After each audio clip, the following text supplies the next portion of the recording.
묵상 기도하시겠습니다.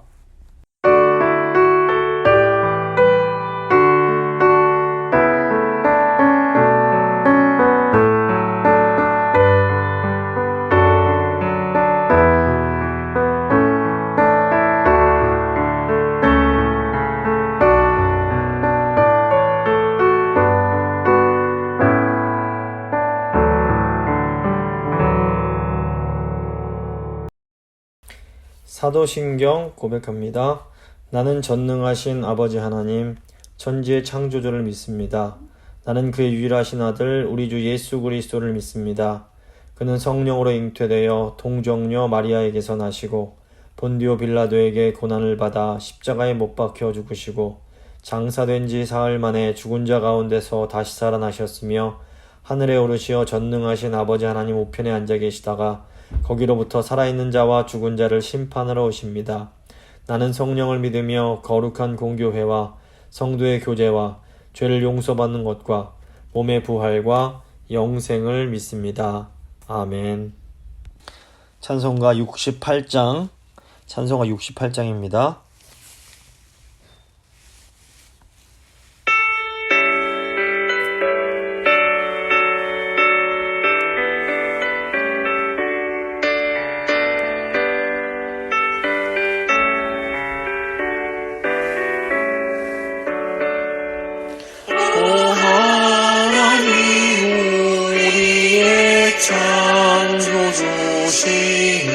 내 주님께 귀한 것 드립니다.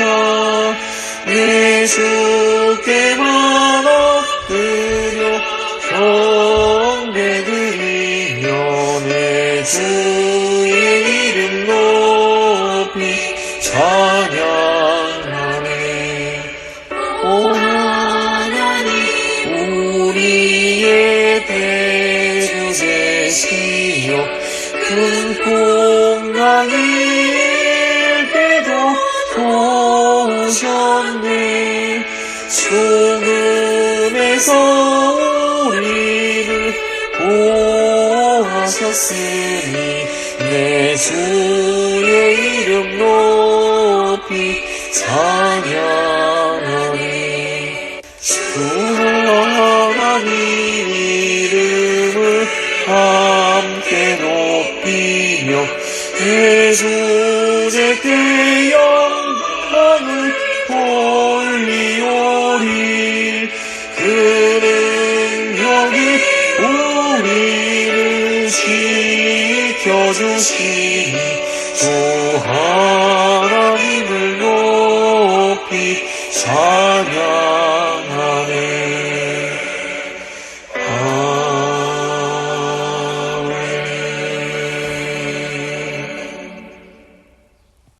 기도하십니다. 하나님 아버지 감사합니다. 부족한 저희를 사랑하셔서 오늘도 이렇게 하나님 말씀 앞으로 저희를 불러 모아주신 것 감사를 드립니다. 오늘 이제 시편 26편 말씀 통해서 성도가 이 세상에서 겪어야 되는 억울함과 괴로움에 대한 또 하나님의 말씀을 저희가 들으려고 합니다. 주님, 오늘 말씀 통해서 마음이 억울한 자들, 온통한 주의 백성들이 위로를 받게 하시고 새로운 소망을 얻을 수 있도록 주여 함께하여 주시옵소서. 오늘 말씀 들으시는 성도님들 한 분 한 분 가운데 성령님 찾아가셔서 그 마음을 위로하시고 새 힘 더하여 주시기를 간절히 간구합니다. 모든 것 주께 맡기며 귀하신 우리 구주 예수 그리스도의 이름으로 간절히 기도드립니다. 아멘. 오늘 주신 하나님 말씀은 시편 26편 1절부터 12절까지의 말씀입니다. 시편 26편 1절부터 12절까지의 말씀 제가 봉독해 드리도록 하겠습니다. 내가 나의 완전함에 행하였사오며 흔들리지 아니하고 여호와를 의지하였사오니 여호와여 나를 판단하소서. 여호와여 나를 살피시고 시험하사 내 뜻과 내 양심을 단련하소서.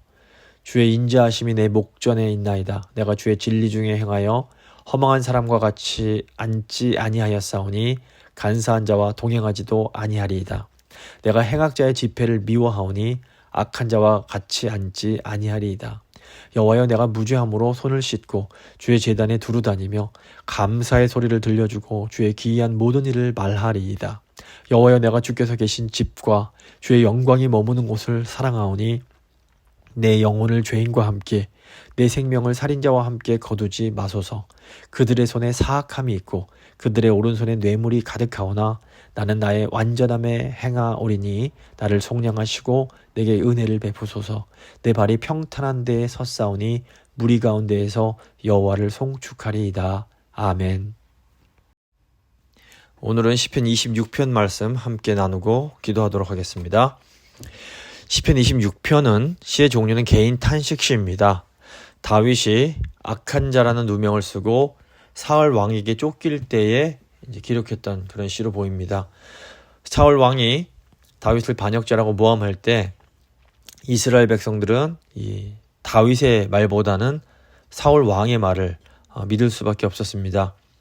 이때 다윗은 사울 왕보다 더 높은 하나님께 자신의 결백을 호소할 수밖에 없게 됩니다. 우리도 이 세상을 살아가다 보면 억울한 일을 당할 때가 있습니다. 우리를 대적하는 사람들이 교묘하게 말을 왜곡하거나 또는 없는 일까지도 만들어내서 억울하게 우리에게 누명을 씌우는 겁니다. 이럴 때 사실 증인이 필요합니다. 증인이 나타나서 결벽을 밝혀주기만 하면 우리는 억울함을 풀 수 있습니다. 그런데 증인이 없으면 억울함을 계속해서 당할 수밖에 없습니다. 이 믿음의 사람들에게는 최고의 증인이 있습니다. 모든 것을 보고 계시고 알고 계시는 하나님은 우리의 가장 강력한 증인이 되어주십니다. 그러므로 믿음의 사람들은 자기 양심을 속이는 일만 하지 않는다면 온 세상에 다 들고 일어나서 모함하고 비난해도 두려워할 필요가 전혀 없습니다.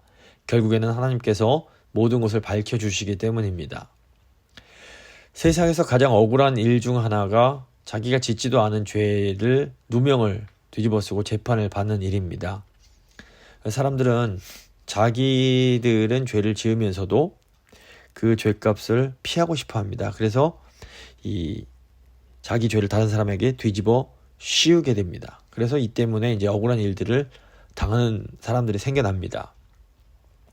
그런데 바로 이렇게 억울한 상황 속에서 이 성도의 믿음이 드러납니다.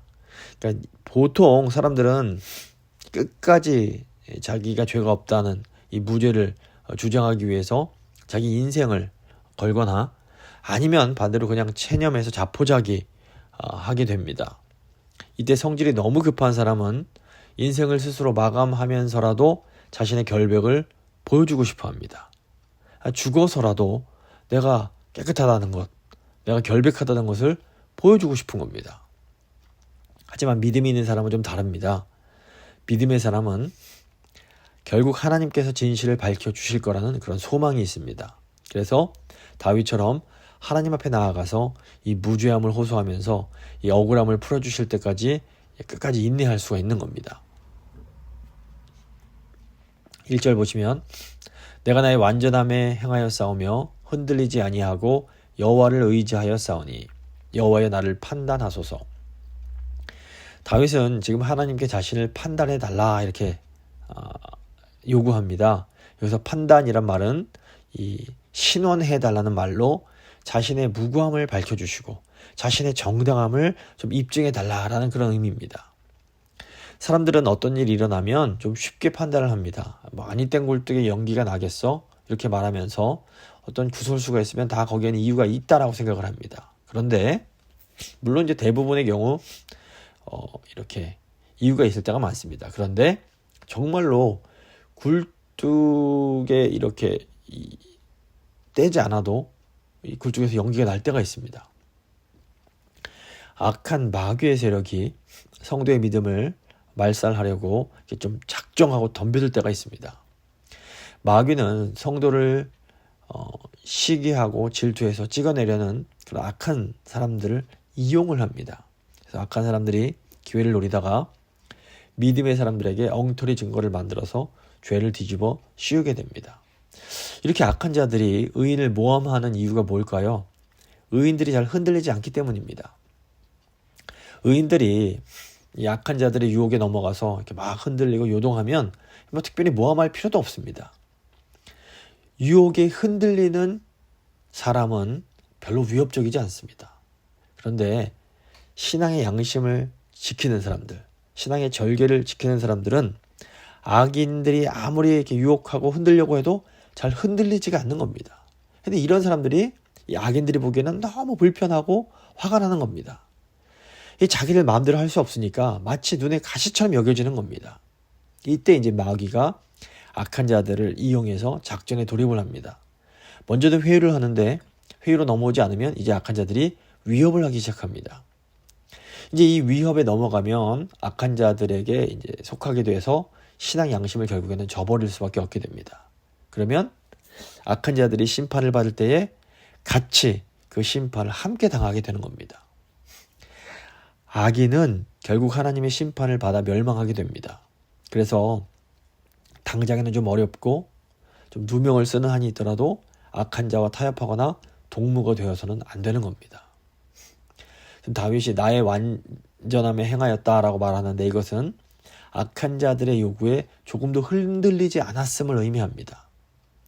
이것은 오늘날로 하면 성도들이 하나님 앞에서 죄 짓지 않으려고 노력했음을 의미합니다. 근데 하나님께서 이런 자세를 아주 중요하게 보십니다. 물론 우리가 하나님 앞에서 뭐 전혀 허물 없이 죄를 전혀 짓지 않고 완전하게 살 수는 없습니다. 우리 모두에게는 전부 크고 작은 허물들이 있을 수밖에 없습니다.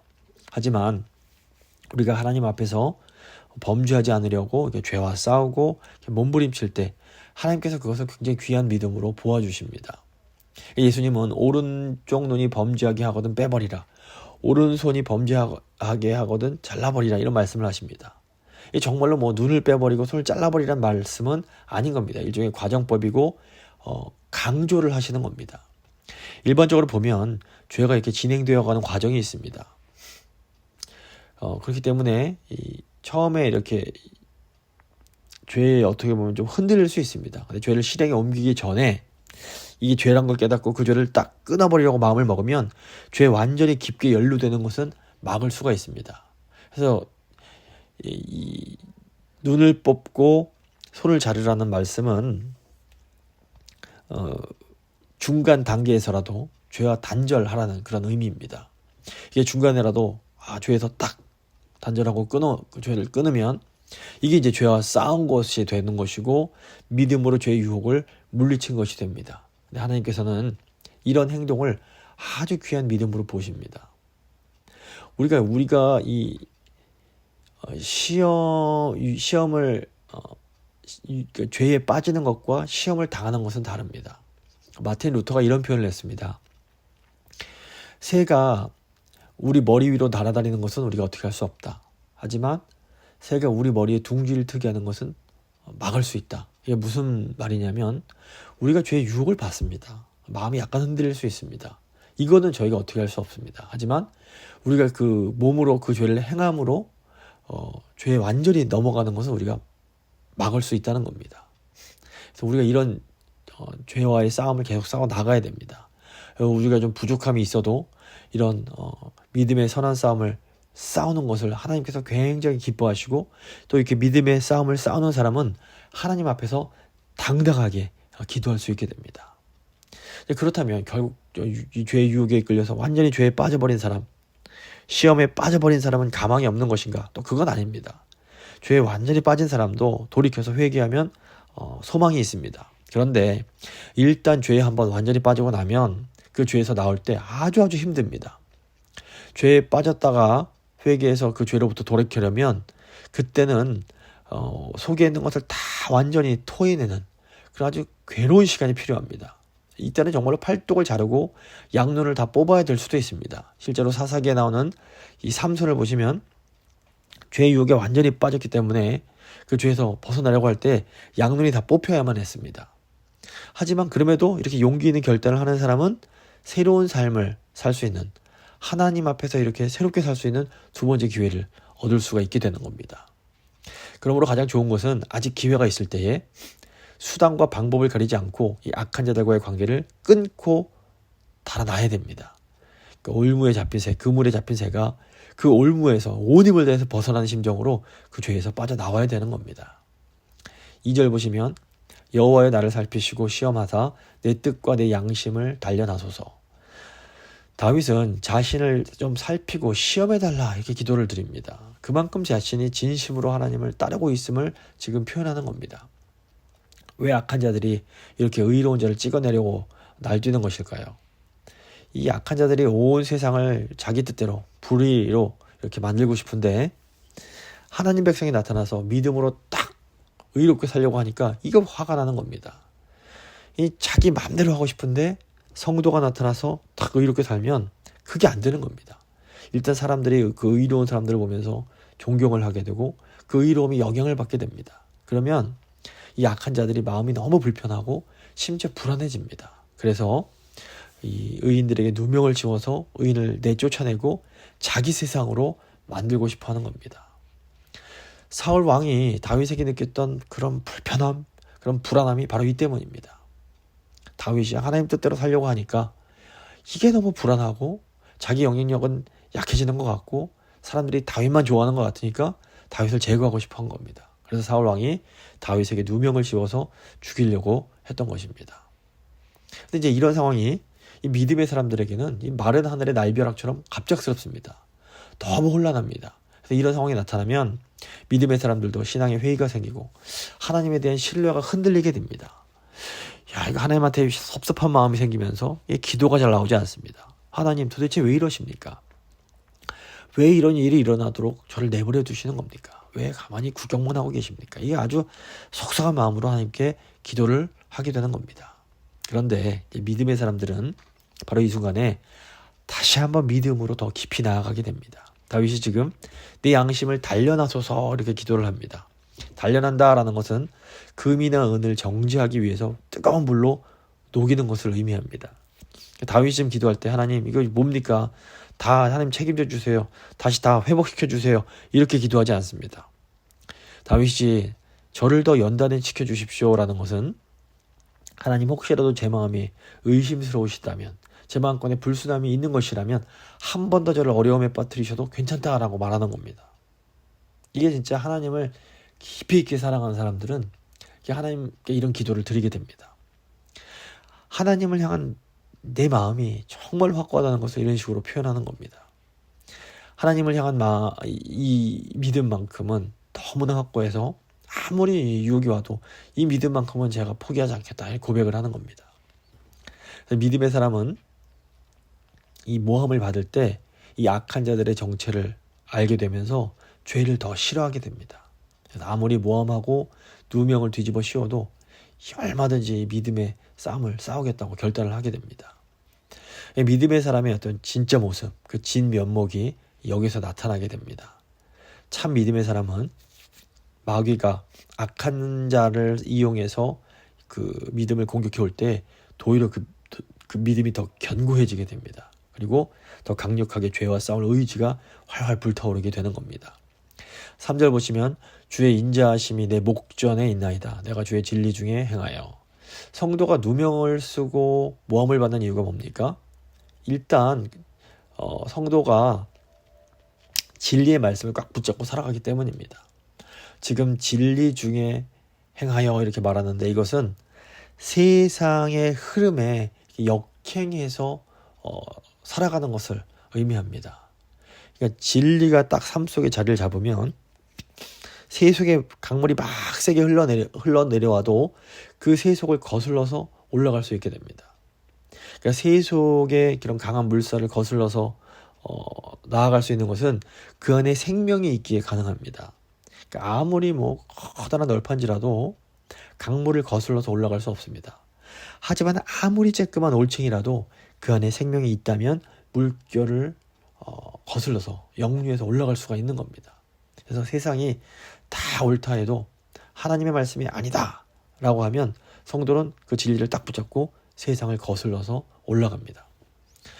성도는 세상 사람들이 다 막 이렇게 옳다 그래도 하나님 말씀이 아닌 거에 대해서는 예스라고 말할 수가 없는 겁니다.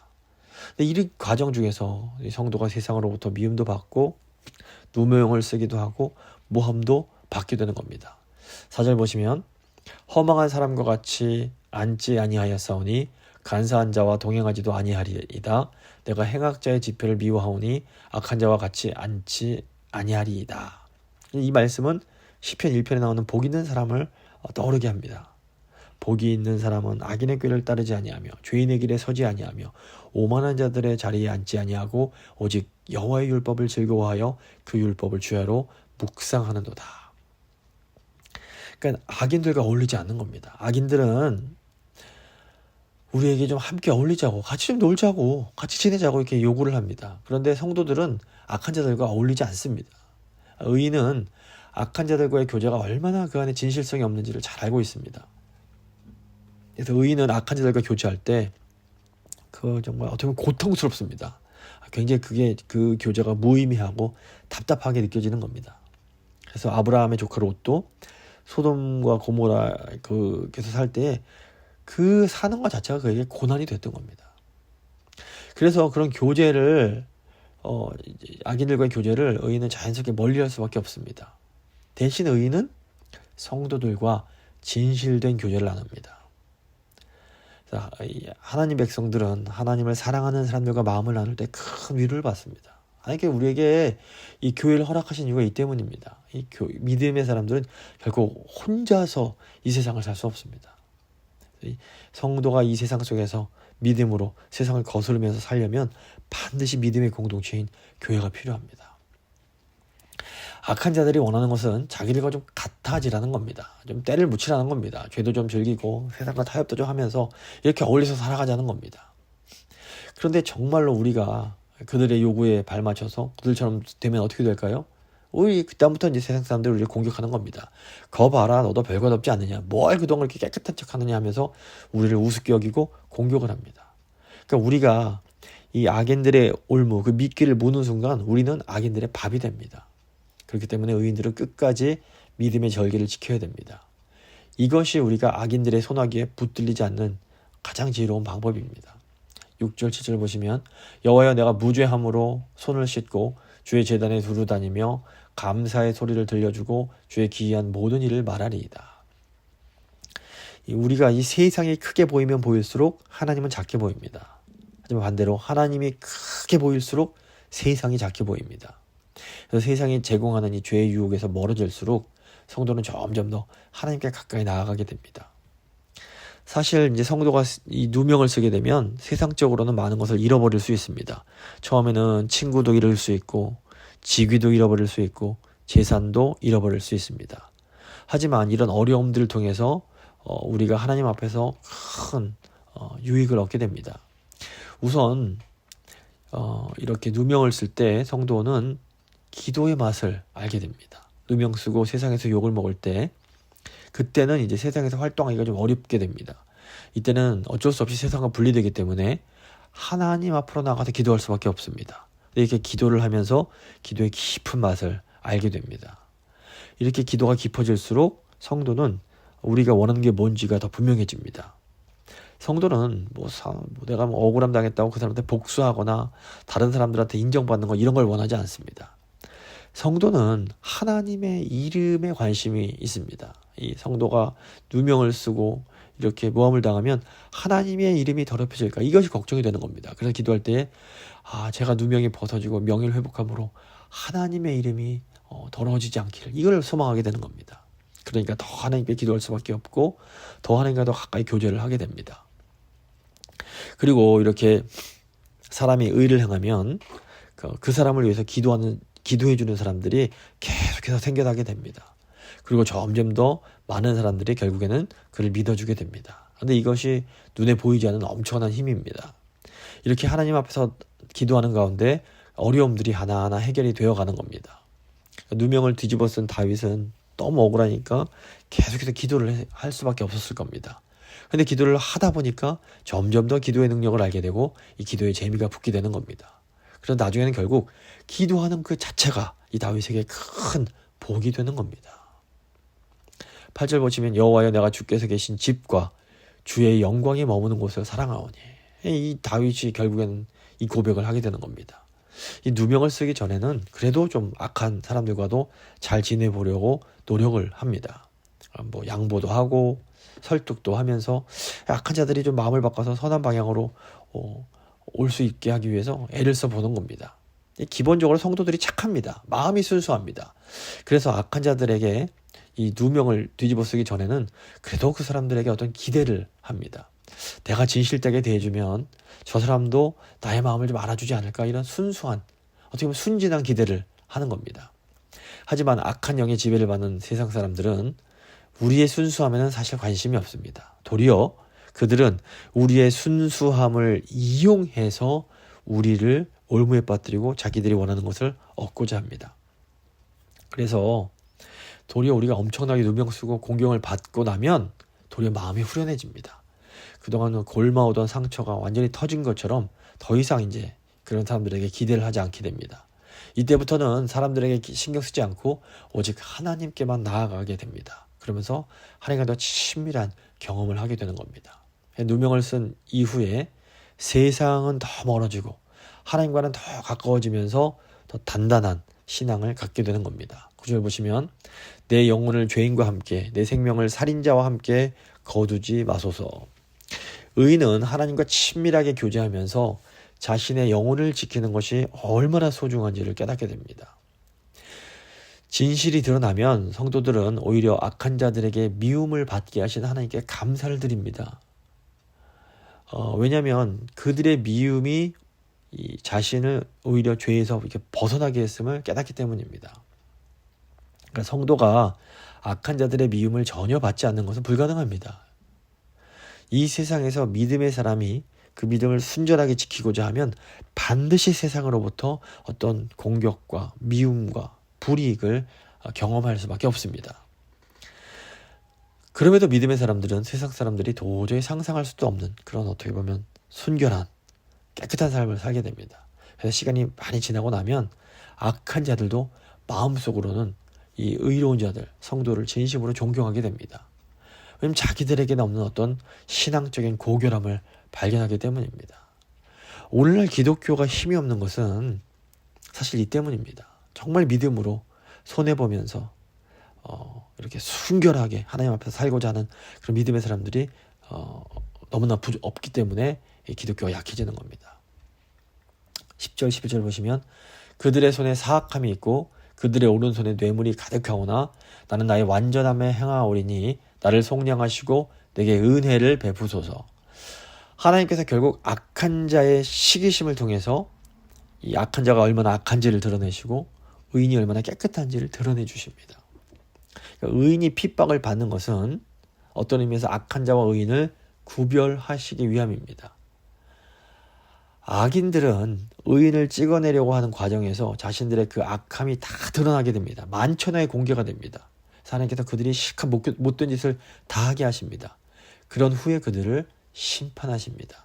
그런데 의로운 사람들은 이런 악한 자들 때문에 그들의 의로움이 더 분명하게 또 나타나게 됩니다. 12절 보시면 내 발이 평탄한 데 섰사오니 무리 가운데에서 여호와를 송축하리이다. 다윗이 지금 제가 평탄한 데에 서 있습니다, 이런 고백을 합니다. 온통 모함을 받고 있는데 어떻게 이런 고백을 할 수 있을까요? 이것은 다윗이 하나님을 의지하고 있기 때문에 가능합니다.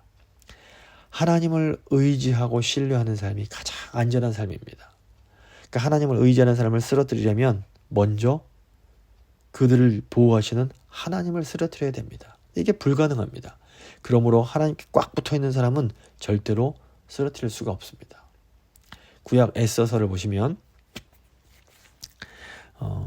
마귀가 이 하만이란 악한 자를 이용해서 하나님의 사람 모르드게를 쓰러뜨리려고 합니다.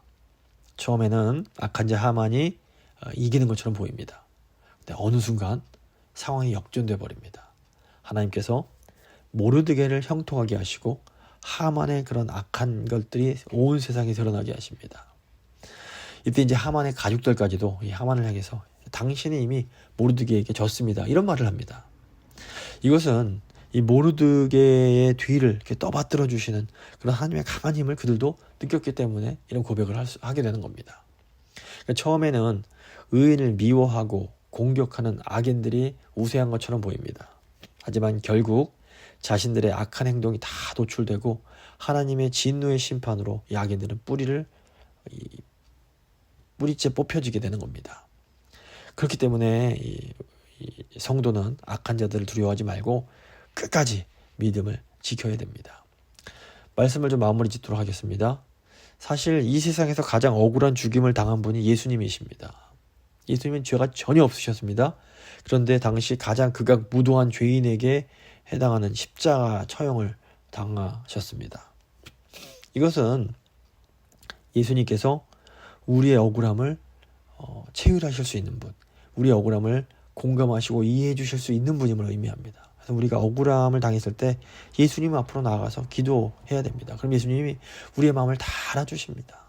내가 그냥 뭐 가정이나 교회나 일터나 사회에서 당하는 이런 억울함들을 주님께 쏟아놓을 때 주님이 우리 마음을 이해해 주십니다. 그런데 이해하고 끝이 아닙니다. 하나님께서 억울하게 죽임당하신 예수님을 부활하게 하심으로 예수님을 신원해 주십니다. 예수님께서 전혀 죄가 없는 분이심을, 예수님의 그 정당함을 확증해 주신 겁니다. 근데 우리 성도들에게는, 예수 그리스도를 믿는 우리 성도들에게는 이 부활의 소망이 있습니다. 결국 언젠가 하나님께서 모든 것을 분명하게 드러나게 하실 겁니다.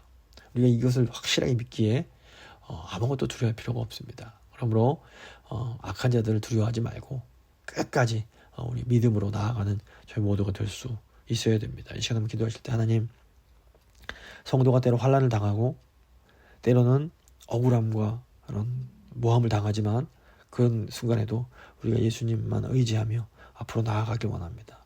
하나님, 속히 저희를 신원하여 주시옵소서. 한번 간절한 마음으로 기도하도록 하겠습니다.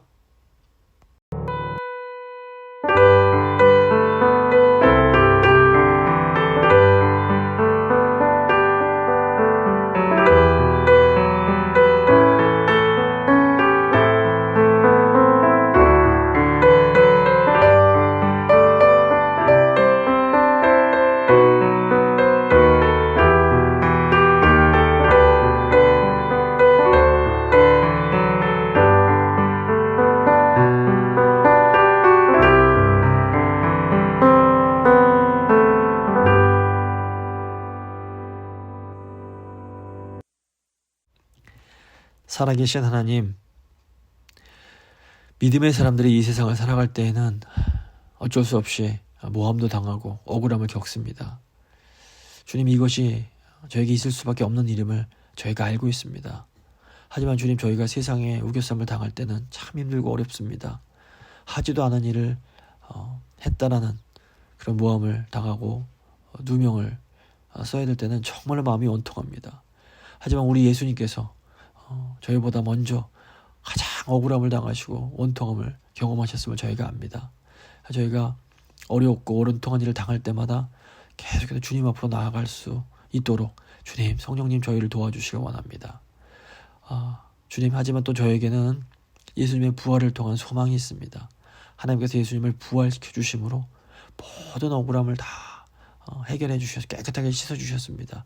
지금 저희도 다시 저희가 부활할 것을 믿습니다. 예수님의 부활에 담긴 놀라운 소망을 저희에게 주셨사오니 좀 저희가 두려워하지 않고 세상이 어떻게 저희를 우겼을지라도 저희가 당당하게 믿음으로 나아갈 수 있도록 주님 도와주십시오. 제 성도들 마음 가운데 그동안 너무나 많은 억울함과 원통함과 속상함이 있는 줄 주께서 아십니다. 주여, 간구하오니 신원하여 주시옵소서. 시험하시고 판단하시고 정말 성도의 의로움을 주님 신원하여 주시옵소서. 모든 것을 새롭게 하시고 회복시키고 완전하게 하실 주님을 신뢰하며 귀하신 우리 구주 예수 그리스도의 이름으로 간절히 기도드립니다. 아멘. 찬송가 86장입니다. 찬송 86장 찬양하시겠습니다.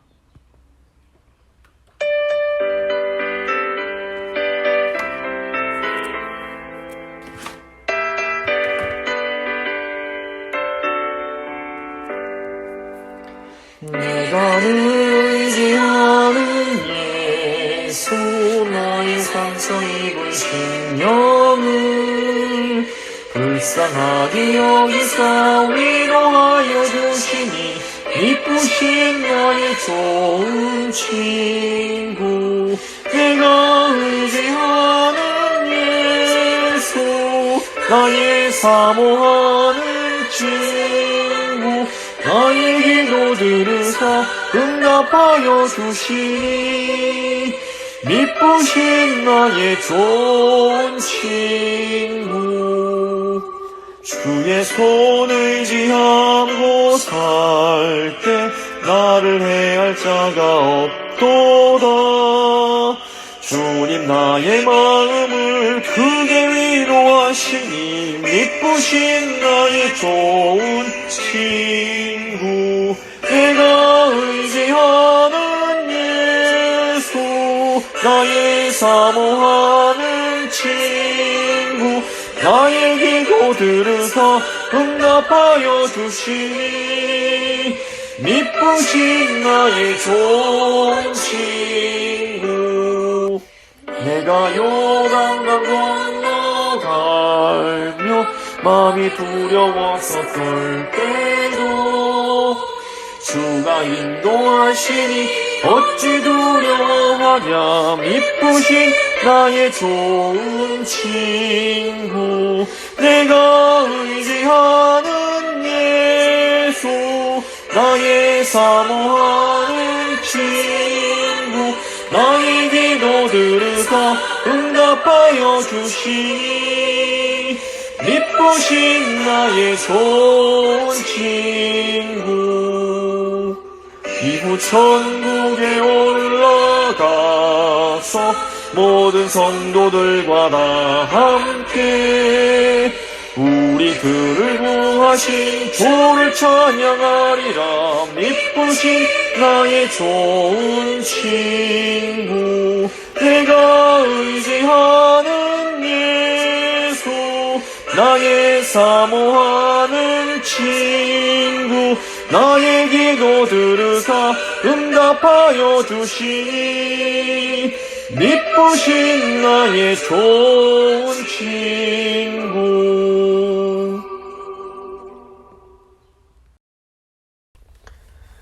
주님 가르쳐 주신 기도로 예배 마치도록 하겠습니다. 하늘에 계신 우리 아버지, 아버지의 이름을 거룩하게 하시며 아버지의 나라가 오게 하시며 아버지의 뜻이 하늘에서와 같이 땅에서도 이루어지게 하소서. 오늘 우리에게 일용할 양식을 주시고 우리가 우리에게 잘못한 사람을 용서해 준 것 같이 우리 죄를 용서하여 주시고 우리를 시험에 빠지지 않게 하시고 악에서 구하소서. 나라와 권능과 영광이 영원히 아버지의 것입니다. 아멘.